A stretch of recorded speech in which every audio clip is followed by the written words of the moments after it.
வணக்கம் மாணவர்களே. இந்த வீடியோவில் 12ஆம் வகுப்பு கணிதம் அத்தியாயம் 3 சமன்பாட்டியல் இதில் எடுத்துக்காட்டு 3இல் 13 பார்க்க போகிறோம். என்ன கொடுத்துருக்காங்க பாருங்க.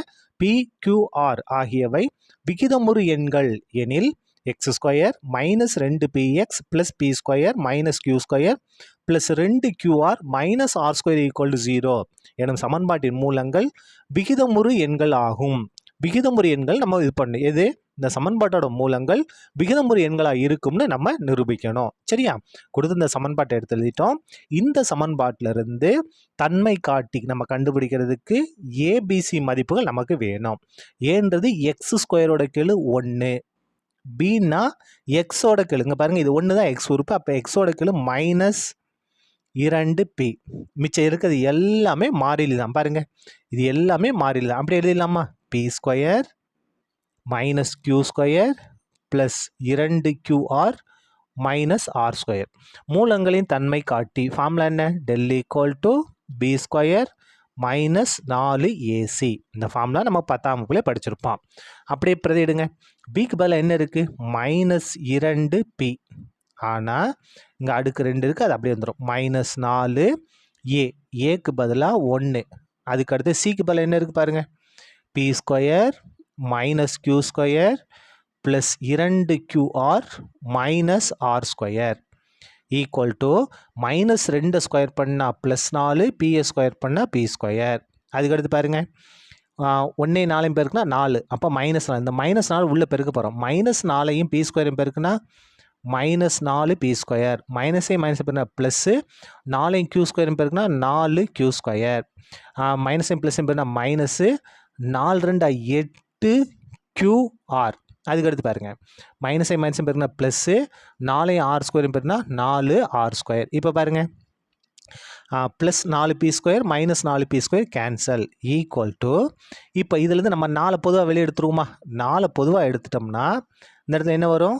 வெறும் q². இந்த இடத்துல 4 பொதுவாக எடுத்துட்டோம்னா 2qr. அதை 8 இருக்கா? 4 2 8. 4 2 8. அப்போ உள்ள 2 வரும். 2qr ப்ளஸ் 4 வெளியே எடுத்துட்டோம். வெறும் r² மட்டும் இருக்கும். அடுத்த ஸ்டெப் பாருங்கள். இந்த 4 அப்படியே வந்துடும். q² minus 2qr plus r². இது என்ன ஃபார்முலா வடிவம்? q minus r the whole square. அதாவது a minus b the whole square.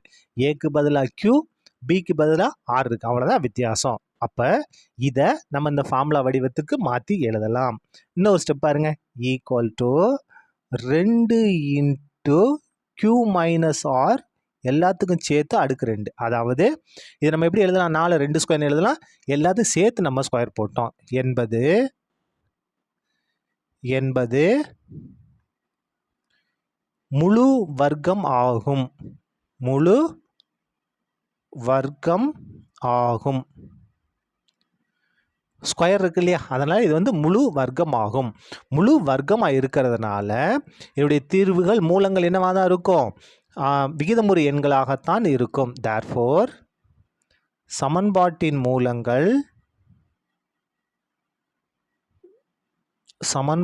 மூலங்கள் விகிதமுறு எண்களாகும். விகிதமுறு எண்களாகும். இதை கண்டிப்பாக கீழே எழுதணும். சரியா? விகிதமுறு எண்கள்னா என்ன? p/q வடிவம். p/q வடிவம் இந்த வடிவத்தில் இருக்கணும். அதாவது 2/1, 3/1, 1/8, 10/8 எப்படினாலும் இருக்கலாம். இங்கே வந்து முழு வர்க்கமாக இருக்கிறதுனால இது வந்து இதனுடைய தீர்வுகள் சமன்பாட்டின் மூலங்கள் எப்படி இருக்கும்? விகிதமுறு எண்களாகத்தான் இருக்கும். சரியா? அவ்வளோதான். இந்த கணக்கு முடிந்தது. நன்றி.